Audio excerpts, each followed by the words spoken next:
आज छोटे इमाम बाड़े ट्रस्टी रूम में एक मीटिंग हुई। इस मीटिंग में क्या फैसला किया गया?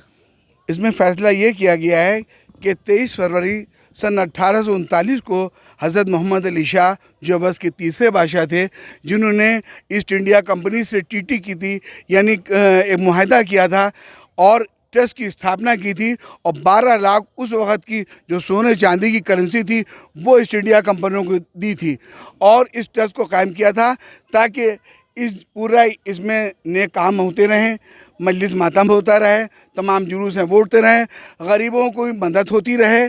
उसके अलावा इराक़ लोग ज़ियारत पे जाते रहें, शिक्षा के लिए लोगों को पैसा दिया जाए जो ज़रूरतमंद हैं, जो गरीब लोगों में मकान है उनको मकान की व्यवस्था की जाए। इसके अलावा ख़ास बात यह है कि 4% जो गवर्नमेंट ने मुनाफा दिया उससे ये ट्रस्ट का कार्य हो रहा है। लेकिन अफसोस की बात है उस डीड में ये भी है कि हमारे वर्षा जो हैं इस काम को अंजाम देंगे। सन 1993 से जब ये कमेटी मोहम्मद अली शाह की ये जो भंग की गई है, तब से अवैध रूप से डिस्ट्रिक्ट एडमिनिस्ट्रेशन इस पर बैठा हुआ है, और चेयरमैन साहब हमारे डीएम साहब हैं और एडीएम साहब सेक्रेटरी साहब हैं। क्योंकि ये लोग क्योंकि ये लोग प्रशासनिक अधिकारी हैं, लिहाजा इनको इतना समय नहीं मिल पाता कि हुसैनाबाद ट्रस्ट को वक्त दे सके। लिहाजा आप देख रहे हैं चारों तरफ अवैध निर्माण हो रहे हैं, जो ऐतिहासिक इमारतें जर्जर अवस्था में हैं, गिर रही हैं। और उसके अलावा सोने पे सुहागा ये है कि उनको ये राइट नहीं है कि लजीज गली किसी को दे दें या पार्किंग किसी को दे दें। इस सिलसिले में ये जो अवैध काम हो रहे हैं डिस्ट्रिक्ट एडमिनिस्ट्रेशन के ज़रिए, हम सारे नवामीन जो इस वक्त बुज़ुर्ग और नौजवान हमारे छोटे भाई और बुज़ुर्ग यहाँ खड़े हुए हैं, हम लोगों ने कोर्ट के ज़रिए रास्ता अपनाया है कि हमारा भारत महान है, हमारा इस कॉन्स्टिट्यूशन के तहत हमारा हिंदुस्तान चल रहा है, हमें न्याय पर भरोसा है, और मोहम्मद अली शाह के डीड के तहत इंशाअल्लाह कोर्ट, हाई कोर्ट या सुप्रीम कोर्ट हमें इसको हक देगी, और इंशाअल्लाह इसका संचालन जो है वो मोहम्मद अली शाह के वारिसान करेंगे, जैसा कि पूर्व में होता आया है। जैसा आपने कहा कि संचालन नवामीन अवध करेंगे, तो 1993 से कोई अभी तक यहाँ पर इलेक्शन दोबारा नहीं हुए हैं। डीएम साहब उसके अध्यक्ष तो बने, सेक्रेटरी तो बने हुए हैं, तो नीचे की जब कार्यकारिणी नहीं है तो इसका अधिकार जो है डीएम साहब को कैसे मिल जाता है कि ये फला चीज़ सबको बांट रहे हैं? सर, आपके क्वेश्चन में ही आंसर छुपा हुआ है कि जब ये कमेटी नहीं है तो चेयरमैन कैसे? आपके क्वेश्चन में ही आंसर छुपा हुआ है। तो ये कैसे बांटे जा रहे हैं? तो यही तो, इसीलिए तो हम लोग बेचैन हैं, कोई हमारी सुनने वाला नहीं है। अफसोस की बात है कि सारी चीज़ें बर्बाद होती जा रही हैं। दरख्वास्त दीजिए, इसको बचा लिए, उसको बचा लिए, कोई मदद करने वाले। अब हम लोगों ने रास्ता अपनाया है, और अभी आपने कुछ दिन में देखा हमारी कौम पूरी बेदार हुई। हमारे जो धर्मगुरु हैं उन्हें लजीज गली और ये पार्किंग के अवैध कार्य को रुकवाया है। हम उनका शुक्रगुजार भी कर रहे हैं, और हमारे रॉयल फैमिली के जो नौजवान बुज़ुर्ग बच्चे हैं बहुत जागरूक हैं, और हम लोग मुसलसल लिखा पढ़ी करते आए हैं। अब कानून के ज़रिए हम इंशाल्लाह अपना अधिकार जो है वापस लेंगे, और डीड के तहत हम हुसैनाबाद का संचालन करेंगे। जैसा देखा गया है कि रेलवे और सेना के बाद में तीसरी सबसे बड़ी प्रॉपर्टी हम लोगों के पास है, उसके बावजूद भी कौम गरीब है, या कोई वो नहीं बनाए, कोई अमल में कोई चीज़ ऐसा प्लान नहीं बनाए जिसकी वजह से कोई ये इस तरह के काम हो सके, जैसे स्कूल बन सके, अस्पताल बन सके। तो क्या कोई ऐसी कमेटी बना करके आगे काम करेंगे? सर, मामले का डिस्ट्रीब्यूशन ही गलत है। जब हम चीज़ें बनाने के बजाय बनाकर हम लोगों के कल्याणकारी काम करें, हम तो बनाने में नहीं बल्कि बर्बाद करने में ज़्यादा हमारी दिलचस्पी है, तो हम कहाँ से दूसरों को कल्याण और भला कर सकेंगे? अच्छे काम को भाई साहब नहीं कराया जा रहा है, जिस चीज़ की ज़रूरत है उस काम को नहीं कराया जा रहा जी है। जी, जिस चीज़ की नहीं ज़रूरत है वो काम कराया जा रहा है, इसके बारे में सर देखिए, नाजायज़ काम ये है कि आप देखिए बड़े इमामबाड़े से छोटे इमामबाड़े तक अभी आप देखिए बिल्कुल पिकनिक स्पॉट बना हुआ है। ये एक धार्मिक स्थल है, ये धार्मिक स्थल इमाम हुसैन के नाम से बने, ये गम की जगह है। अफसोस की बात ये 4 पहिया गाड़ियाँ खड़ी हुई हैं और जनाब चाट पकौड़ी खाई जा रही है। इमामबाड़े मजलिस मातम के लिए कोई नहीं जा। बड़े इमामबाड़े छोटे इमामबाड़े तक ये प्रांगण है। और साहब पिछले साल भी यही हुआ कि जरी निकल गई। यही हुआ जब हम लोगों ने एहतजाज किया, तब 12 दिन के लिए फुटपाथ जो है बंद हुई। दूसरी बात ये है कि ये एक मुक़द्दस मकाम है, छोटा इमामबाड़ा बड़ा इमामबाड़ा, यहाँ शूटिंग हो रही थी, हमारे सारे नौजवानों ने उसको रुकवाया।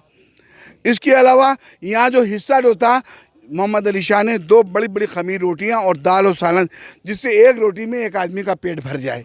सारे लोगों के लिए ये बंटती थी। इमाम बड़ा, छोटे इमाम बड़े, बड़े इमाम बड़े, शाह नजफ, करबला मलका आफाक, काजमैन में साहब। तो ये शिरमाल बांटना शुरू कर दी थी छिटाक भर की। उसके लिए हमने प्रोटेस्ट किया।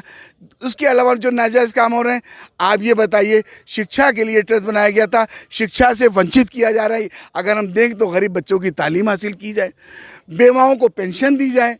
उसके अलावा ये कि जो इराक़ में इमाम हुसैन की ज़ियारत के लिए लोग भेजते थे, वो भी नहीं भेजे जा रहे हैं। तो ये तो साहब बड़ा अन्याय हो रहा है। हमारा सब कुछ छीन लिया गया। अरे इमारतें तो बचा लो, कम से कम यही कह सके ये हमारे बुज़ुर्गों की बनाई हुई इमारतें हैं, जिससे पूरे हिंदुस्तान का नाम है। तुम इसको बल्कि बांटने में ज़्यादा, जब तुम्हें राइट ही नहीं है। और मैंने सर आरटीआई के ज़रिए पूछा था कि ये बताइए मोहम्मद अली शाह की डीड और उनकी कितनी संपत्ति है, जायदाद है, हुसैनाबाद ट्रस्ट की बताएं। तो वहाँ से ये लिख के आया कि ये व्यक्तिगत जो है ये संस्था है, ये शासकीय संस्था नहीं है।